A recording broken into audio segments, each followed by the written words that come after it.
the ether, all of this stuff outside that we think is just life, is a part of us, and it's programmable.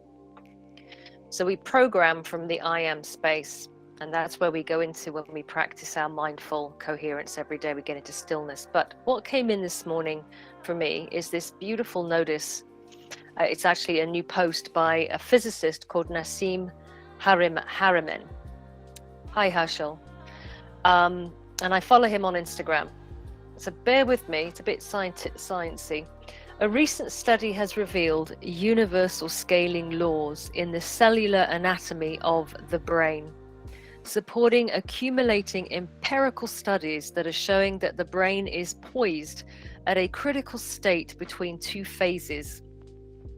By analyzing cellular level volumetric brain reconstructions, researchers have quantified the complexity of brain anatomy and have established the notion of structural criticality, which seems to indicate that a key aspect of brain functionality is fine-tuning at a critical point between two phases. It's like being poised between solid and a liquid, and hence is liquid crystalline. The study also clarifies the extent to which one animal may be a suitable anatomic model for another, based on the consistency of critical exponents across different organisms. The finding of certain aspects of scaling universality, fractal organization, and criticality from one organism to the next suggests that many aspects of information processing are universal and not uniquely special in the human brain, suggesting commonality in terms of fractal anatomy and criticality across species, and hence properties like consciousness can be supported, and this is the point, consciousness can be supported in organisms from fruit flies to fish. Now, it comes from a white paper.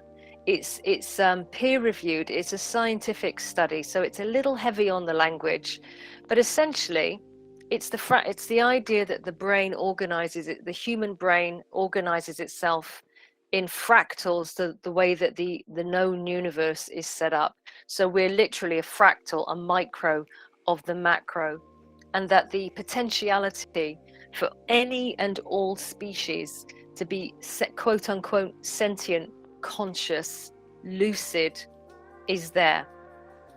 Now, this is interesting because I do believe in serendipity, synchronicity. That's how my life runs these days.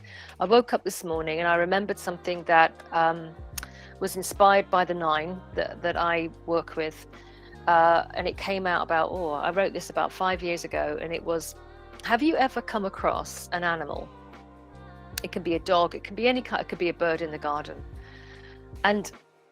or an insect, and you're there, and suddenly you become aware that this thing, whatever it is conscious. There's an emanation, there's a sense, there's a connection. It may even be the way that the animal looks at you, and you're like, wow, if animals could speak. And there have been many studies about scientists working with dolphins and gorillas and chimpanzees, and how they can sign language, and how they all say the same thing. They're waiting for us. They're all conscious. They all know where we're going here. They're waiting for us as a human collective to. Now, I don't particularly use the word wake up. For me, this idea of waking up or consciousness is more, for me, for me, the word I use is lucidity. So this life that we have every single day, it's estimated that about up to 70% of our day is unconscious. We just dip into autopilot, doing the same thing, different day.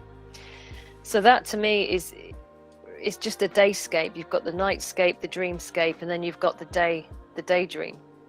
And it just depends on how much you're willing to step into lucidity in any now moment. And all of us have the ability to slip back into unconsciousness while we're awake. And equally true when we're in the dream state. In the dream state, we can wonder where we go when we sleep in our dream state. I mean, that's a wild thing to think. It's a bit woo, but you know, where do we go in the dream when we're not dreaming? So this idea of consciousness or lucidity being much more malleable, and again, coming back to yesterday's theme and the day before, is what the nine are saying, because we've entered this new cosmic age, is, you know, we're not here to worship the technology anymore. Human race is going to grow up and we're going to understand and grasp intellectually and on a soul level, spiritually, organically, through our body, because we have to feel this information, not just up here, because it won't make the difference up here. It has to drop down through the heart, which is plugged into the quantum field. That's your intelligence center right there. It's connected everywhere, which way, multidimensionally, interdimensionally. And then in that space is the I am, which is the all-knowing, omniscient, omnipotent one. So, which we are all a part of. So I love the idea of plasticity. I love the idea of malleability, because it kind of shakes us up a little bit and stops us thinking in terms of, you know, black and white, yes and no, awake or non-awake. And there's a lot of that in the world today. There's a lot of people, even in the New Thought community, or even especially in the New Thought community, judging other people as to where they are in life. And we're all in our own lane, and we're all exactly where we need to be.